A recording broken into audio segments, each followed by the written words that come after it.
Hi there everybody, this is my 2013 water-cooled GS.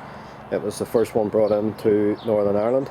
It's the first bike I've ever ordered without taking a test ride on, because obviously I couldn't. We have 21,000 miles on it, toured most of Europe and done a few extras to it, so I just thought I would put it on the internet, let people see. First good extra I put on it was a Nippy Norman's taller and wider screen, which gives an awful lot more protection. I'm 6 foot tall, so it gives a lot more protection. It's a TE version. I've also powder coated the wheels black, which helps lift the bike, as you can see. I've left the exhaust standard. I didn't want any more noise. The bike can be noisy enough, and a 600-pound exhaust doesn't give it any more bhp.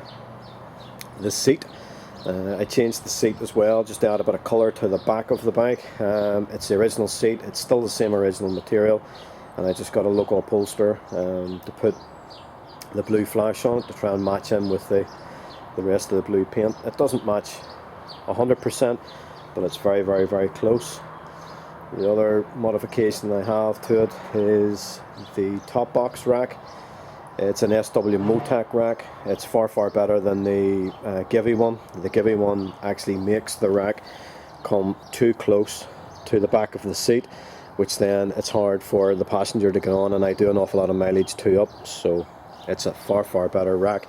It can also be, if I bring the camera over, it can also be detached, as you can see here. 3 quick release bolts, takes it off. It's very, very, very strong, it's very sturdy, and then can leave the bike looking as if it's never had a top box on it.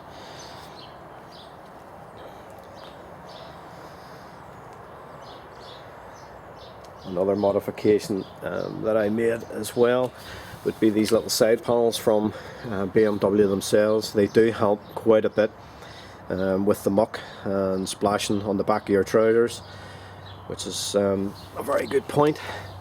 Weren't that expensive from BMW. Another thing as well, I'm not fond on crash bars because they're very bulky and very wide, so I have head protectors as well. So the black head protectors, they all match in with the black wheels.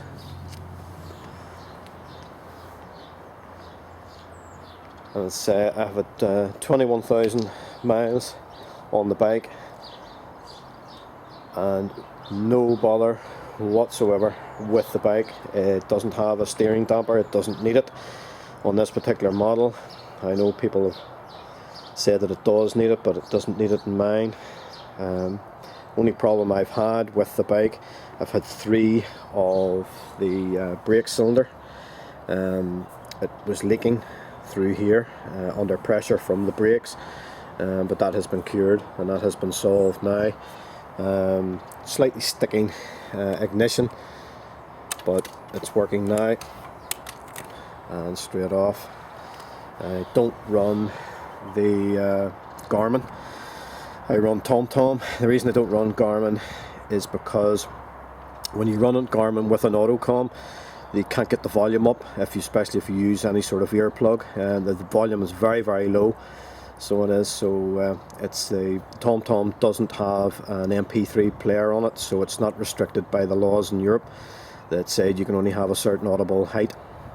So TomTom it is. So I took the bracket off and just mounted my own TomTom bracket to it. As you can see, it sits just as neat. The problem with that is that it renders the wheel here totally useless. So it does, but that's just the way it is. So there we go. Say 21,000 miles, bike's still good, the engine's still clean. As you can see, I do like my bikes clean. So thank you for watching, and you can post some comments for me.